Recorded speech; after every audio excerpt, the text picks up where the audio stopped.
அவளுக்கு எல்லாரும் கெடுதல் பண்ணாலும் அவ எல்லாரும் வேணும் தாம்மா நினைக்கிறா. அதாம்மா என் குட்டிமா. சந்திரா, எனக்கு அன்பரசி பேத்தியே கிடைச்சது. வரேன் சந்திரா. ஆமாம்மா குட்டிமா, நம்ம எல்லாருக்குமே வேணும் தாம்மா. அவளை நம்ம கொண்டாடணும்மா. சின்ன போட்டி. இப்போ இவங்க எல்லாரும் தான் என் குடும்பம்.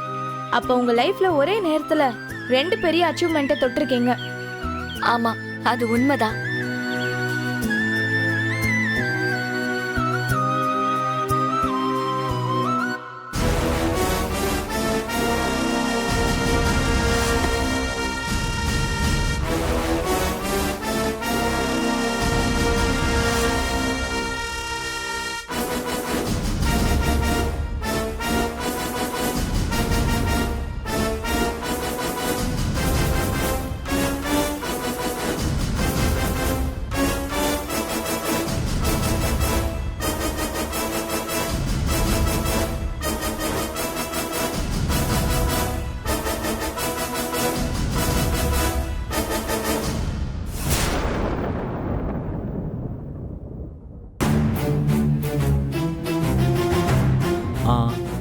அண்ணி, அன்பரசி டோர்னமெண்ட்ல வின் பண்ணதுக்கு இந்நேரத்துக்கு இன்டர்வியூ எடுத்துட்டு இருப்பாங்க.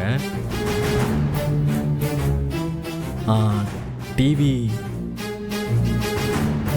நான் அப்ப சொன்ன மாதிரிதான், என்னோட குடும்பம் தான் எனக்கு கிடைச்ச பெரிய சொத்து.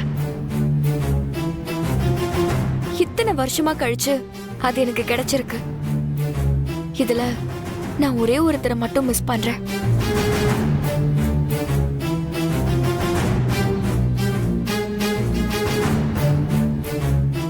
இந்த இடத்துல ஒரு அத்லெட்டிக்கா நிக்கிறதுக்கு ஒருத்தர் மட்டும்தான் காரணம். எவ்வளவோ பிரச்சனையில தோத்து போயிட்டேன்னு நினைக்கிறப்போ, அட இவ்வளவுதான் நான் அப்படின்னு நினைக்கிறப்போவும், உடஞ்சு அழறப்போவும் ஒரு கை வந்து என்னை தாங்கி பிடிக்கும்.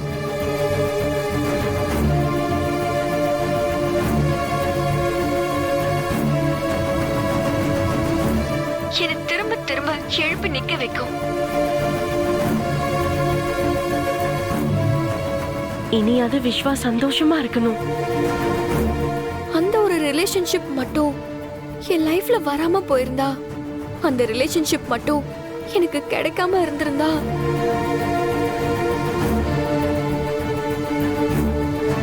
அவர் எனக்கு நிறைய நேரம் ரொம்ப நல்ல கோச்சா இருந்திருக்காரு. நிறைய நேரம் என் பெஸ்ட் ஃப்ரெண்டா இருந்திருக்காரு. என்ன சொல்ல போனா, அவர் என் ஃபேவரட் லெக்சரர். என்ன நிறைய நேரத்துல அவர் சரியா கைட் பண்ணிருக்காரு. எவ்வளவு பெரிய பிரச்சனை வந்தாலும் என்ன சட்டுன்னு மேல கொண்டு வந்தவர்.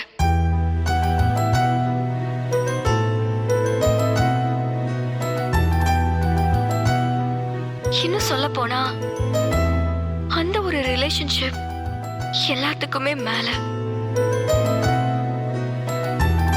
அவரை மட்டும் நான் என்ன சொல்லி கூப்பிடுறதுன்னு எனக்கு தெரியல. கொஞ்ச நாளா நான் அவர்கிட்ட இருந்து விலகி இருந்தேன். அது அவரை நினைச்சு ரொம்பவே டிஸ்டர்ப் ஆனாரு.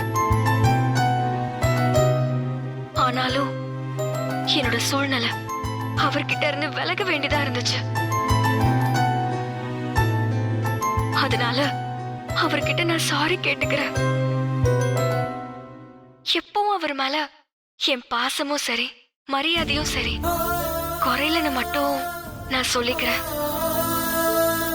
அன்பரசி, எங்களுக்கே ரொம்ப ஈகரா இருக்கு. அவர் யாருன்னு சொல்லிடுங்க.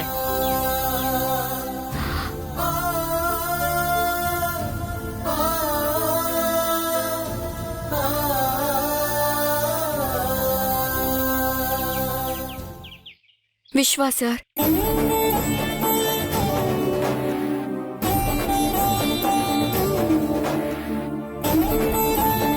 சார், நான் உங்களை ரொம்ப மிஸ் பண்றேன் சார். இந்த இடத்துல இருந்து உங்களுக்கு நான் ரொம்ப தேங்க் பண்ணிக்கிறேன் சார்.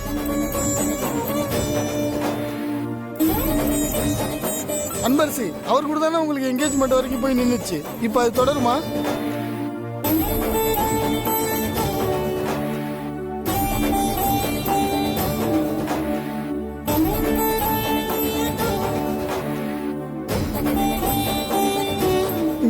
விஸ்வாவும் லவ் பண்ணி என்கேஜ்மெண்ட் வரைக்கும் போய் கல்யாணம் பாதியிலே நின்னு போச்சு. இப்ப அவர் கூட மேரேஜ் நடக்கும்னு இந்த மூமெண்ட்ல சொன்னீங்கன்னா நாங்களும் கேட்டுப்போல.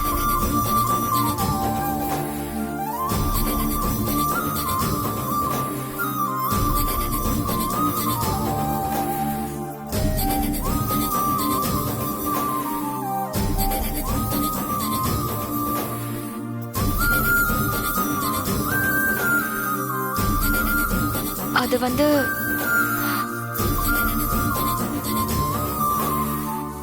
என் அப்பா அம்மா பாட்டி எல்லாரும் சேர்ந்து என்ன முடிவு எடுக்கிறாங்களோ அதுதான் என் முடிவும். ஓகே,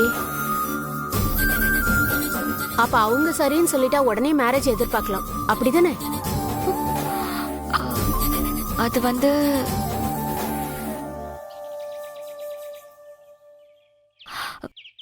அது வந்து ஒரு நிமிஷம்மா.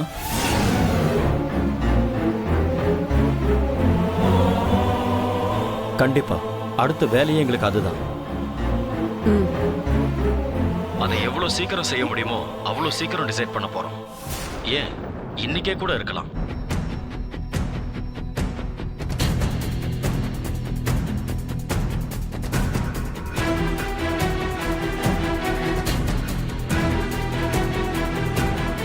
Thanks uncle.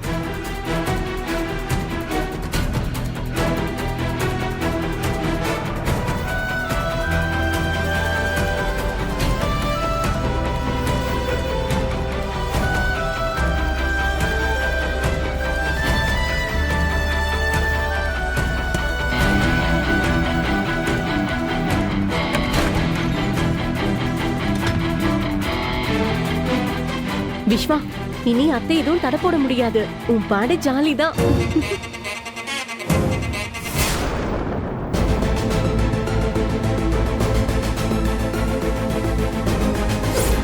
இன்னும் 3 நாள் மட்டும் பொறுத்துக்கோங்க சார்.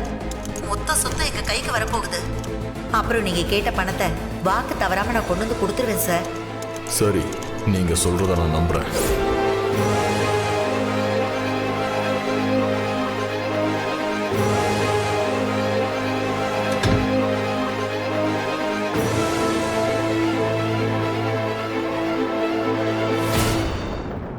கூடிய சீக்கிரம் அன்பரசி கல்யாணத்தை பத்தி நாங்க உங்க எல்லாருக்கும் நல்ல தகவலா சொல்றோம்.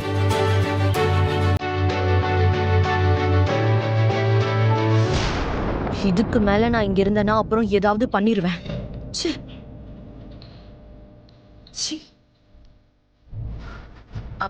செல்லம், ஒரு நிமிஷம் இரு. சிவகாமி, நீ போ. அங்க என்ன நடக்குது நான் பார்த்துட்டு வரேன். செல்லம், அம்மாவை கூட்டிட்டு போ. வந்து தொலை. ஓடி.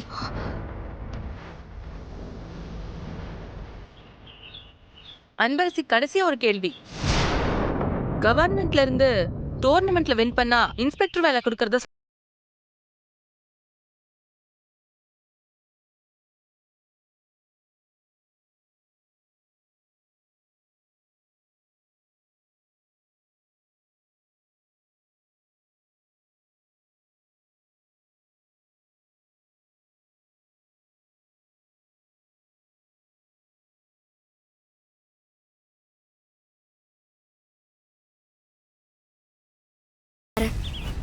இனிமே இது என்னோட வீடு. வீட்ல இருக்கிறவங்க எல்லார பத்தியும் நான் யோசிக்கணும். இந்த வீட்டோட மூத்த பொண்ணுங்கிற முறையில எனக்கு சில பொறுப்புகளும் இருக்கு. என்னோட பொறுப்புகள் எல்லாத்தையும் முறையா சரியா செய்யணும். அதையும் நான் சரியா செய்யணும். அதனால இப்போதைக்கு எதுவும் என்னால சரியா சொல்ல முடியல. அது வரைக்கும் உன்னையும் ஆத்தா கரையும் நான் உயிரோட விட்டு வச்சாதானடி. Thank you madam. Thank you madam. Congrats.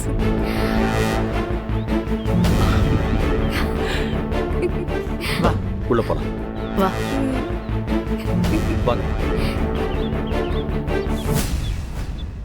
ஏய் விஸ்வா, இனி பாட்டியே நினைச்சாலும் கல்யாணத்தை நிறுத்த முடியாது. நம்ம அன்பை இன்ஸ்பெக்டர் ஆனாலும் ஆயிடுவா. அதுக்கப்புறம் நம்ம அத்தையால அன்பை எதிர்த்து நிக்க முடியுமா?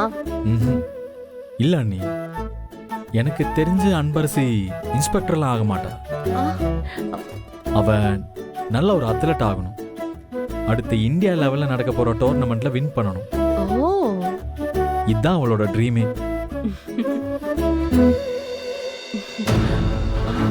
இவரு மேல போய் என்ன பண்றாரு? ஏய், வெளியில போ. போ. ச்சீ. ஆரத்தி எடுக்கிறாள் ஆரத்தி.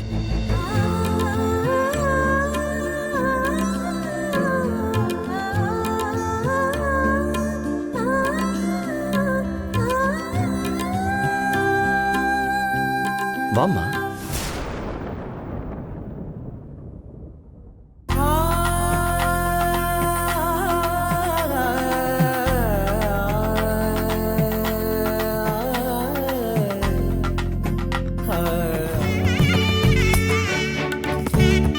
கஸ்தூரி, இப்பதாம்மா இந்த வீடும் நிறைஞ்சிருக்கு, என் மனசும் நிறைஞ்சிருக்கு. எத்தனை வருஷம் போராட்டம் இன்னைக்கு ஒரு முடிவுக்கு வந்திருக்கு. அத்தை, என்னை மன்னிச்சிருங்க அத்தை. எதுக்குமா? அன்பரசி அவரோட பொண்ணுதான்னு அவருக்கு எப்பவோ தெரியும்.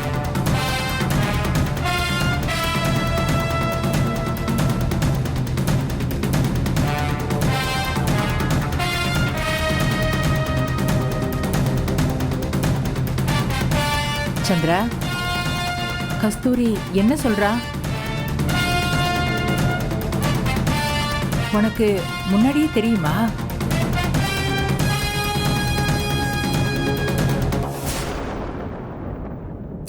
சொல்லு சந்திரா.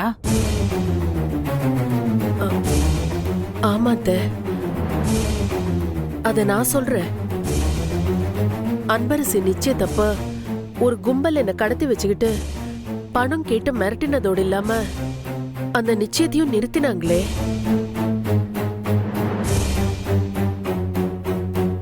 அப்ப அன்பரசிய நீங்க அந்த கும்பலோட மிரட்டலுக்கு பயந்து அவளை மண்டபத்தை வெளியே அனுப்பிச்சிட்டீங்க. ஆனா அவ உங்க 2 பேரையும் சுத்தி சுத்தி தான் வந்தா. நான் கூட அவளை திட்டுனேன். ஆனா அவ கேக்கல.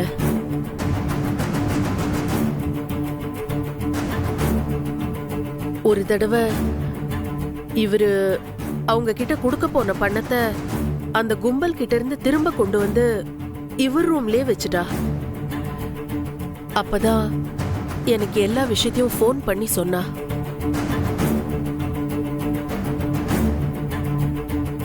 திரும்ப அந்த கும்பல் கிட்ட பணத்தை கொடுத்து ஏமாந்துருவாருன்னு தெரிஞ்சுதான் நான் இவருக்கு ஃபோன் பண்ணேன். அப்பவே இவர் இனிமேல் என்னை விட்டு போயிடக்கூடாதுன்னு என்னை மன்றாடி கேட்டுக்கிட்டாரு.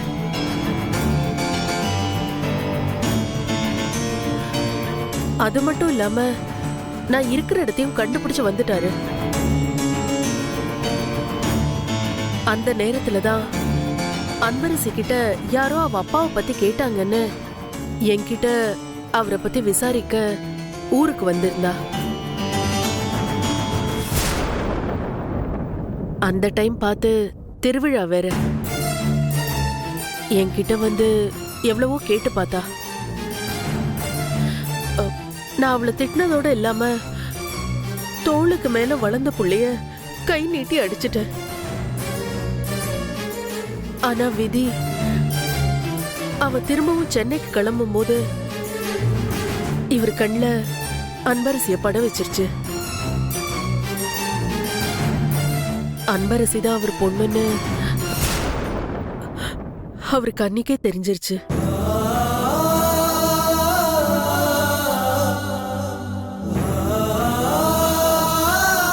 என்ன சந்திரா?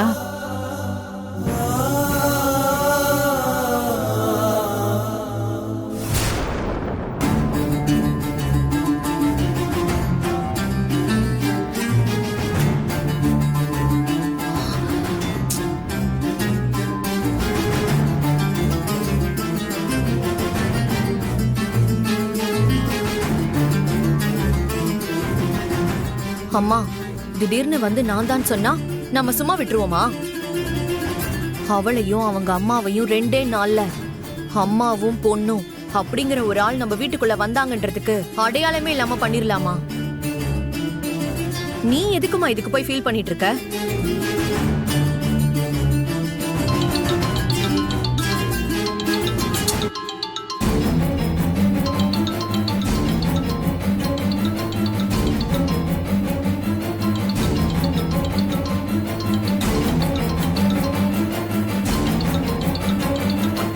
ஒரு கோடியா? இது என்ன புது நம்பரா இருக்கு? ஆனா அவர்கிட்ட அன்பரசி அவரோட பொண்ணுதான்னு எப்பவும் யார்கிட்டயும் சொல்லக்கூடாதுன்னு நான் சத்தியம் வாங்கிட்டேன்.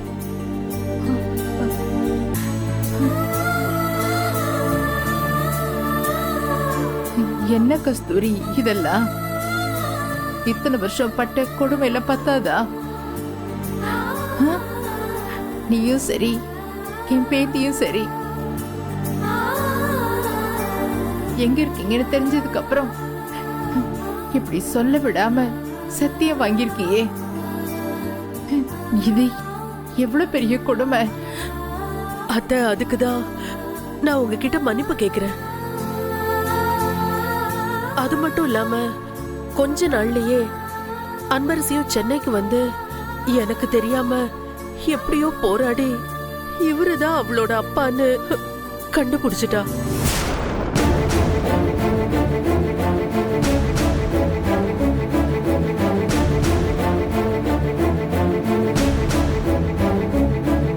அன்பரசிக்கு தெரியுமா? அது மட்டும் இல்ல, என் வாயால அந்த உண்மையை சொல்லணுங்கிறதுக்காக என்கிட்ட கூட சொல்லாம என்ன இந்த வீட்டுக்கே கூட்டிட்டு வந்துட்டா.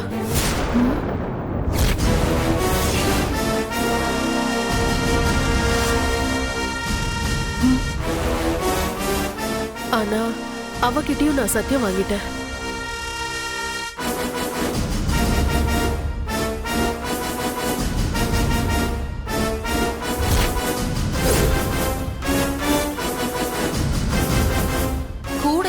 வந்திருக்கிற மாதிரி இருக்கு. இந்த ஒண்ட வந்தவ அன்னைக்கே கூட்டிட்டு வந்திருக்காளா? விஸ்வா, ஒரு நிமிஷம் நான் வந்துடுறேன்.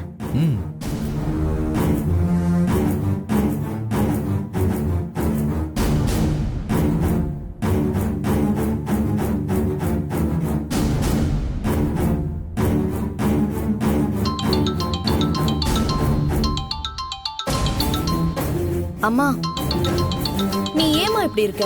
ஏதாவது கொஞ்சம் பேசம்மா.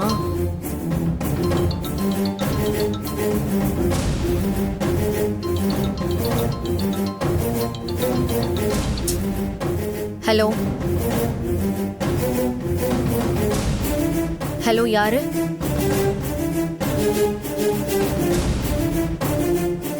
ஹலோ, லைன்ல தான் இருக்கீங்க, பேசுங்க.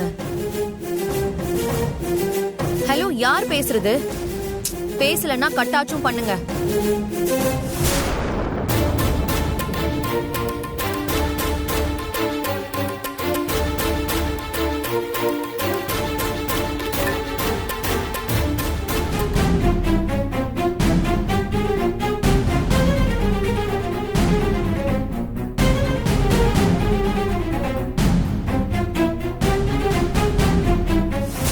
அன்பரசி, உனக்கும் தெரியுமா? ஆமா,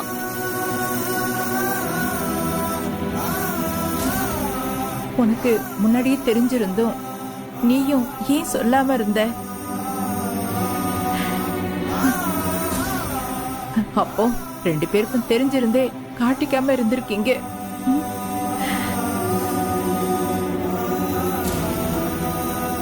எவ்வளவு கஷ்டமா இருந்திருக்கும்ல.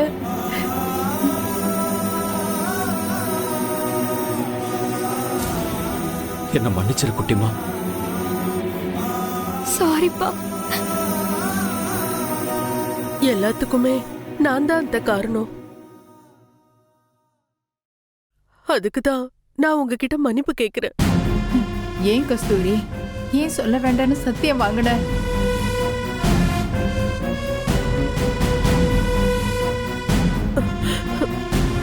அது